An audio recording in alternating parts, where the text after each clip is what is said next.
Now let's start with this. September hasn't just seen the late arrival of warmer temperatures and a spot of sunshine.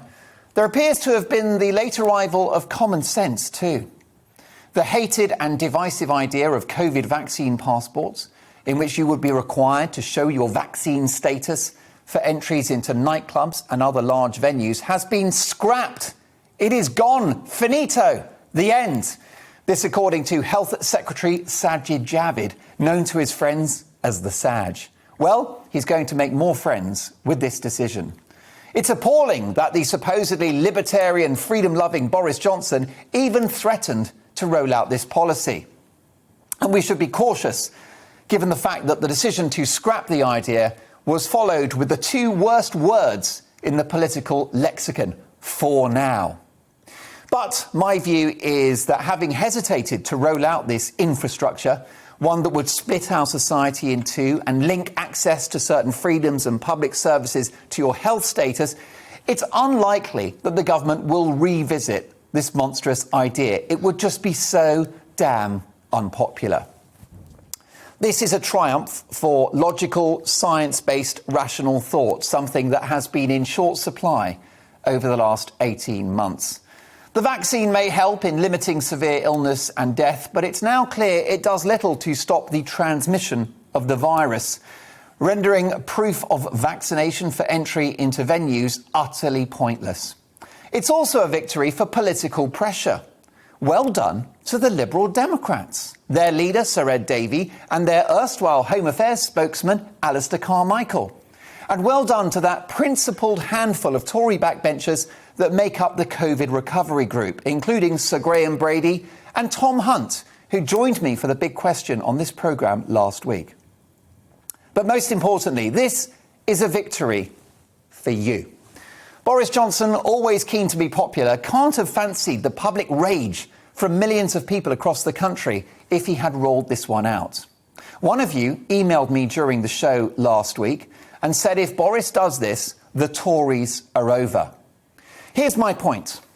Lockdowns have fundamentally damaged this country, which in my view is unforgivable.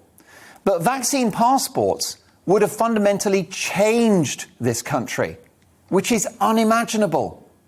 Sadly, the majority of people would probably have backed vaccine passports, just as a majority backed lockdowns and mask mandates. Well, in my view, the majority are wrong. And it's okay to say that. Don't forget that it was once mainstream public and scientific opinion that the world was flat. How's that working out for you? You can be in the minority in an argument and ultimately on the right side of it. History will choose the winners and losers here, not sage scientists or the mask-loving woke left.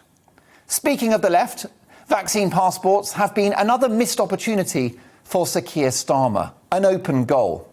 Months ago, he could have ruled out support for these divisive COVID passports, which would especially count against poorer communities and those from minority groups, among whom vaccine take-up has been lower. So vaccine passports might arguably have been racist too. This decision to scrap the health pass is an important moment. It's a defeat for the new normal and a victory for the old one.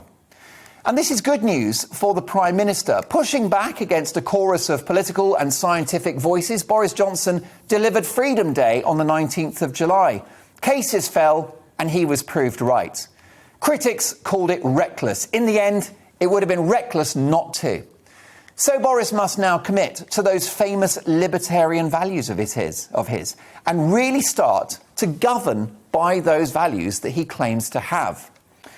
This winter, there will be a resurgence of cases and hospitalisations and, yes, sad deaths. But hundreds of people are dying every day from cancer, heart disease, dementia and diabetes. Those diseases have been ignored for far too long and must be brought back into sharp focus. And for those on the left clamouring for more money for the NHS, for social care and to tackle the 12 million strong waiting list, they have to understand that this can only be done with a healthy, growing economy. Every single COVID measure has a health impact, a societal one, and an economic one too. which is why lockdowns, mask mandates, none of these things should be imposed again. And absolutely no vaccine passports. You shouldn't have to show bits of paper or your medical status to access any rights or privileges in this country. You've already got a passport, a British passport. That's where your rights come from. The political battle in the course of this pandemic has been between freedom and control. With this decision to scrap COVID vaccine passports, freedom is beginning to prevail. This is GB News.